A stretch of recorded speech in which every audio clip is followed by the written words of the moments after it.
तो विद्यार्थियों, आज से आपको हाइट एंड डिस्टेंस टॉपिक पढ़ाया जाएगा जो आपके बोर्ड परीक्षा के लिए बहुत ही उपयोगी होगा। हम आप लोगों को कुछ बातें बताएंगे जो आपको ध्यान में रखनी होंगी। ये बातें ध्यान रखने से आपको क्वेश्चन हल करने में बिल्कुल भी दिक्कत महसूस नहीं होगी। तो चलिए कुछ हम शुरुआत में समझाते हैं, उसके बाद सवाल कराते हैं। ऊंचाई और दूरी में दो कोण का ज्ञान होना बहुत जरूरी है। सबसे पहले उन्नयन कोण और उसके बाद अवनमन कोण। तो ये बनता कैसे है इसके बारे में पहले आपको बताते हैं। चलिए देखिए, यहां पर बोर्ड में दो चित्र बने हुए हैं।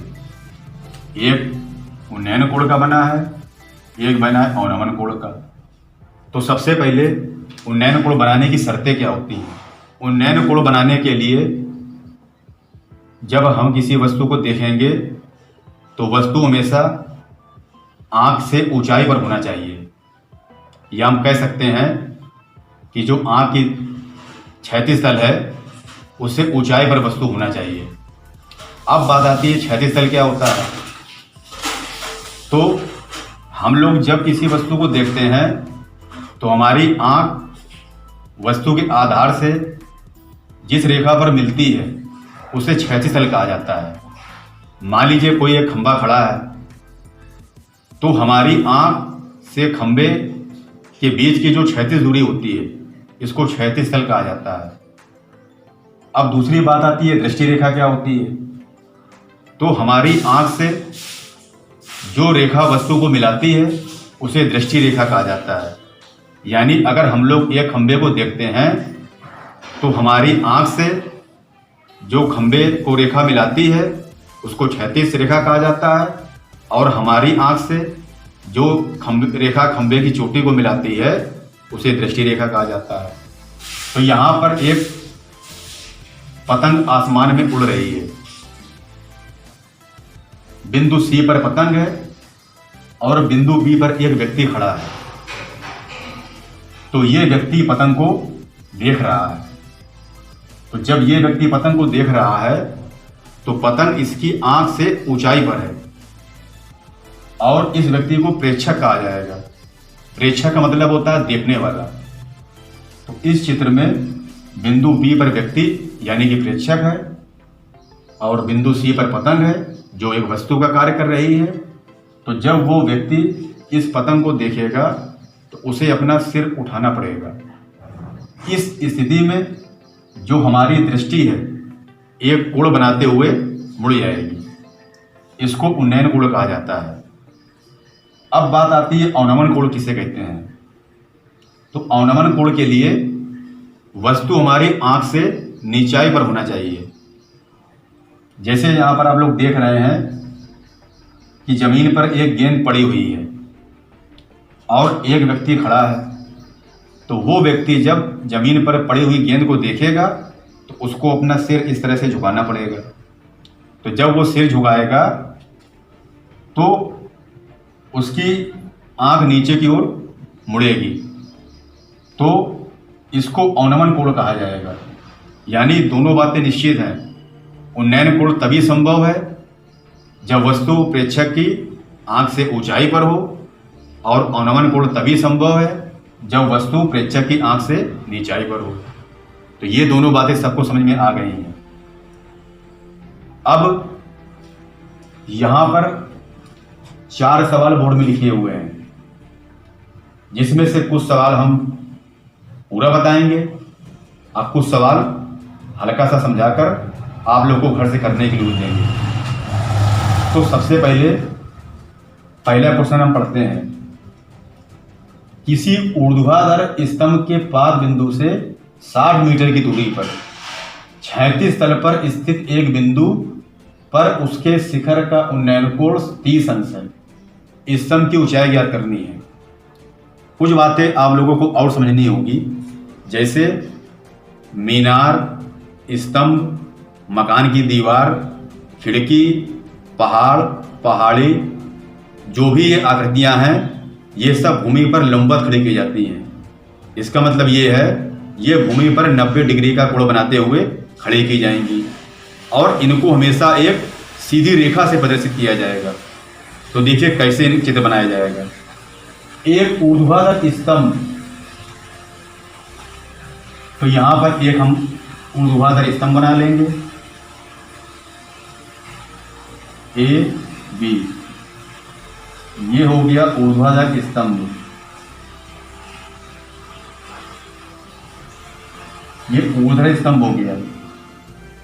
पाद बिंदु का मतलब होता है आधार, यानी बिंदु बी को हम बोल सकते हैं स्तंभ का पाद बिंदु। सभी वस्तुओं का आधार नीचे होता है और जो बिंदु ए है ये कहलाएगा स्तंभ का शिखर। शिखर का मतलब होता है शीर्ष। सभी आकृतियों का शीर्ष ऊंचाई पर होता है और एक महत्तम ऊंचाई को कहा जाता है शिखर। इस स्तंभ की ऊंचाई को h मान लिया गया, h मीटर। ऊंचाई का मतलब होता है किसी वस्तु के शिखर से आधार या पाद बिंदु के बीच की दूरी को ऊंचाई कहा जाता है। तो ये स्तंभ की ऊंचाई h मीटर मान ली गई। क्षैतिज तल का मतलब होता है आधार से जाने वाला तल। तो यहां पर एक क्षैतिज तल बना दिया गया और बिंदु सी नाम दे दिया गया। क्षैतिज तल पर स्थित एक बिंदु पर यानी सी पर उसके शिखर का उन्नयन कोण 30 अंश है। इसका मतलब ये है कि बिंदु सी से स्तंभ के शिखर को देखा जा रहा। तो यहाँ पर ये जो बिंदु ए है ये बिंदु सी से ऊंचाई पर होगा, इसलिए यहाँ से क्या बनेगा, उन्नयन कोण बनेगा। ये भुजा बी से काम करेगी क्षैतिज रेखा का, और जब सी को ए से मिला देंगे तो ये ए सी रेखा काम करेगी दृष्टि रेखा का। अभी आपको हम इस सवाल में बता देते हैं, क्षैतिज रेखा और दृष्टि रेखा दिखा देते हैं, लेकिन हर सवाल में नहीं लिखा जाएगा क्योंकि पहला सवाल है, इसलिए हम यहाँ पर दोनों रेखाओं को दर्शा रहे हैं। ये क्षैतिज रेखा हो गई। शिखर का उन्नयन कोण 30 अंश है, तो ये शिखर का उन्नयन कोण कितना हो गया, 30 अंश। हमेशा क्षैतिज रेखा और दृष्टि रेखा के बीच में ही उन्नयन कोण बनता है और इन्हीं दोनों रेखाओं के बीच में ही अवनमन कोण बनता है। ये तो बात उन्नयन कोण की हो गई। अब स्तंभ कितने डिग्री पे खड़ा होगा, 90 डिग्री पे। तो ये 90 डिग्री का साइन होता है, यानी 90 अंश। स्तंभ की ऊंचाई ज्ञात कीजिए। स्तंभ की ऊंचाई क्या मान ली गई, h मीटर। अच्छा, बिंदु से जो दूरी दी है, इस बिंदु से दूरी कहाँ की दी गई है, स्तंभ के पाद बिंदु से, यानी स्तंभ के आधार से बिंदु सी की दूरी कितनी दी है, 60 मीटर दी है। तो ये दूरी 60 मीटर हो गई।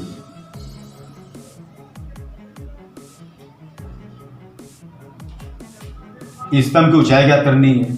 ऊंचाई क्या मान लेंगे, स्तंभ की h मीटर।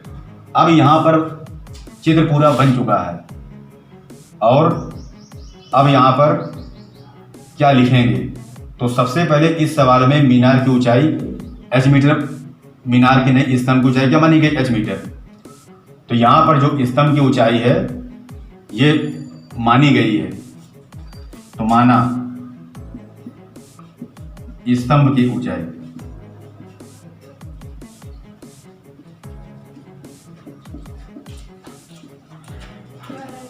माना स्तंभ की ऊंचाई h मीटर है, ये लिख दिया गया।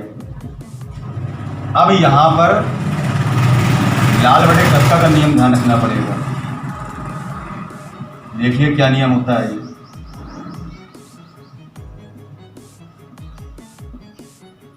L अपान के ये रेशियो होता है साइन का, A अपान के ये रेशियो होता है कॉस का, और L अपान A ये रेशियो होता है tan का। तो समकोण त्रिभुज में दो नियम लगाए जाते हैं। एक होती है पाइथागोरस प्रमेय। पाइथागोरस प्रमेय वहां पर उपयोग की जाती है जहां पर समकोण त्रिभुज की दो भुजा पता हो, तीसरी ज्ञात करनी हो। जैसे इस सवाल को देखते हैं। इस सवाल में ABC एक समकोण त्रिभुज है जिसकी एक भुजा 60 मीटर है और दूसरी भुजा स्तंभ की ऊंचाई ज्ञात करनी है। तो यहां पर ये पाइथागोरस प्रमेय नहीं लगेगी। ये पाइथागोरस प्रमेय यहां पर इसलिए नहीं लगेगी कि यहां पर केवल एक ही भुजा पता है। अब यहां पर लाल बटे कक्का का नियम लगेगा। ये नियम तब लगाया जाता है जब किसी समकोण त्रिभुज की एक भुजा मालूम हो, एक न्यून कोण मालूम हो और अन्य दो भुजाएं ज्ञात करनी हो, तो यहां पर क्या लगाते हैं, लाल बटे कक्का। तो समकोण त्रिभुज एबीसी में अच्छा कुछ बातें बताते हैं, आधार और लंब कर्ण कैसे पहचाना जाता है। तो किसी समकोण त्रिभुज में 90 के सामने की भुजा क्या होती है, कर्ण होती है। यानी चित्र में AB क्या है, कर्ण है, और जो कोण होता है उसके सामने भुजा क्या होती है, लंब। यानी ये जो ऊंचाई है या चित्र में भुजा AB क्या है, लंब है। तीसरी जो भुजा बच जाती है उसको आधार कहा जाता है। यानी इस समकोण त्रिभुज में 90 के सामने भुजा क्या है, कर्ण है, कोण के सामने भुजा क्या है, लंब है, और जो शेष तीसरी भुजा वो आधार हो गई। इस सवाल में हमको आधार पता है, लंब ज्ञात करना है, यानी कुल मिलाकर H ज्ञात करना है। तो यहां पर क्या लगा देंगे, आधार पता है, लंब ज्ञात करना है, तो L और A यहां पर लगेगा tan का रेशियो। दूसरी बात, ये भुजा मालूम होती और ये ज्ञात करना होता है, तो ये लंब हो गया, ये कर्ण हो गया, तो क्या लगाते, साइन लगा देते। फिलहाल इस सवाल में क्या लगेगा, tan लगेगा। तो समकोण त्रिभुज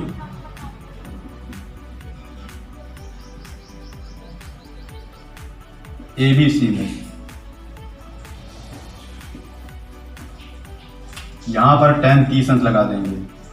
कोण कितना है, 30 अंश, तो हो जाएगा लंब बटे आधार। लंब इसमें H है, आधार इसमें कितना है, 60। tan 30 अंश का मान होता है 1/√3, H/60।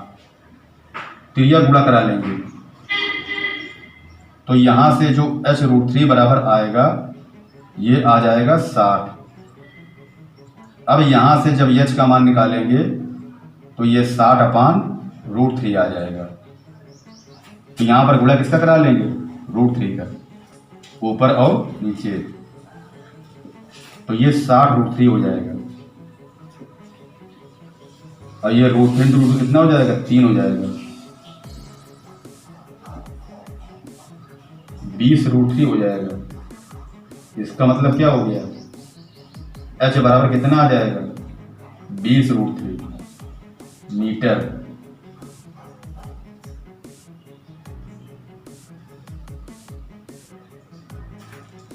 H बराबर 20√3 मीटर आ गया। तो इस तरह से ये सवाल सॉल्व किया गया है।